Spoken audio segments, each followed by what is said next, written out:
Sziasztok! Be vagyok ragadva a forgalomba, úgyhogy ilyen araszolgatáson, ilyen 20 métereket lehet menni kb. Aztán utána megint fél órát állunk, megint 20 métert lehet menni, úgyhogy igazából ráérek. Ezt a videót most ennek alkalmából csinálom, mert hogy tegnap megjelent ez az utolsó videóm, amiben a szülinapomat megemlítettük. És hát annyian írtatok, hogy boldog szülinapot, meg ilyesmi, úgyhogy azt szeretném megköszönni nektek, nagyon aranyosak vagytok, hogy gondoltok rám. Nem érzem magam különösebben máshogyan, mint 49 évesen, úgyhogy hát ez van, 74-es évjárat, megy az idő, most éppen náthás is vagyok, nem olyan nagyon rossz, csak így tudjátok. Már azért éjjel aludtam, szerintem most már kifelé megyek belőle. De most végül is tök mindegy, hogy otthon vagyok beteg, vagy itt. Nem hiszem, hogy sokat számítana. Mit akartam mondani? Sokan kérdezitek, hogy hát hogyan lehet ezt fizikailag bírni? Mármint mit, ezt a melót? Vagy mire gondoltok? Igazából csak ülök a fenekemen. Olyan hű, de nagy fizikai meló. Szerintem az idős gondozás, ahol voltam öreg otthonban, az keményebb meló volt, mint ez. Igaz, hogy távol vagyok egy egész hétre, vagy hát 5-6 napra, attól függ, hogy hány napot dolgozok. Hogyha arra gondoltok, hogy lehet ezt bírni, hát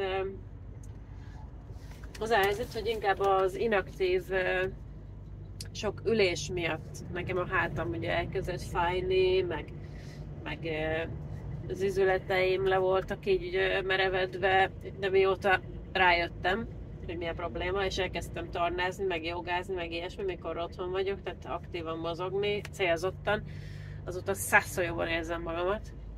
Úgyhogy nem szabad mindig elhagyni magunkat, meg mindig kell gondolkodni, hogy most eddig ez nem volt, és most van, mitől van, és hogyan lehet rajta segíteni. Ahelyett, hogy gyógyszereket szedni rá, ahelyett szerintem ezeket mind rá kell jönni, hogy mitől alakulhatott ki, és nem minden esetben, a legtöbbször. És tehát visszafordítani. Menjél, hogyha akarsz. Mint hogyha számítana. Na mindegy. Szóval, ha nem érzed jól magad, gondolkozzál rajta, hogy mikor érezted jól magad, és akkor ahhoz képest mi változott.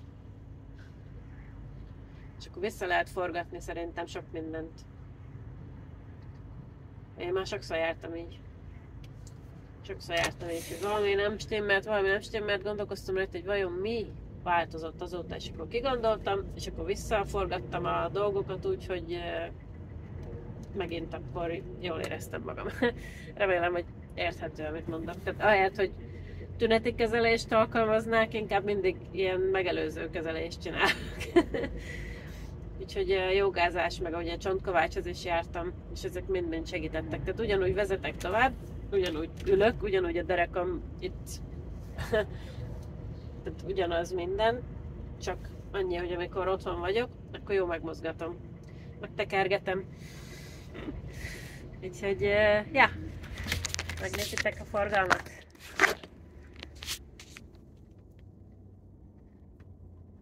Már jó pár órája megyek. Haladok így, nagyon-nagyon lassan. Jaj! Valaki megismert. Na, jó van, csak ezt akartam mondani, tényleg köszönöm szépen a sok szülinapi köszöntést, nagyon aranyosak és kedvesek vagytok. Sziasztok!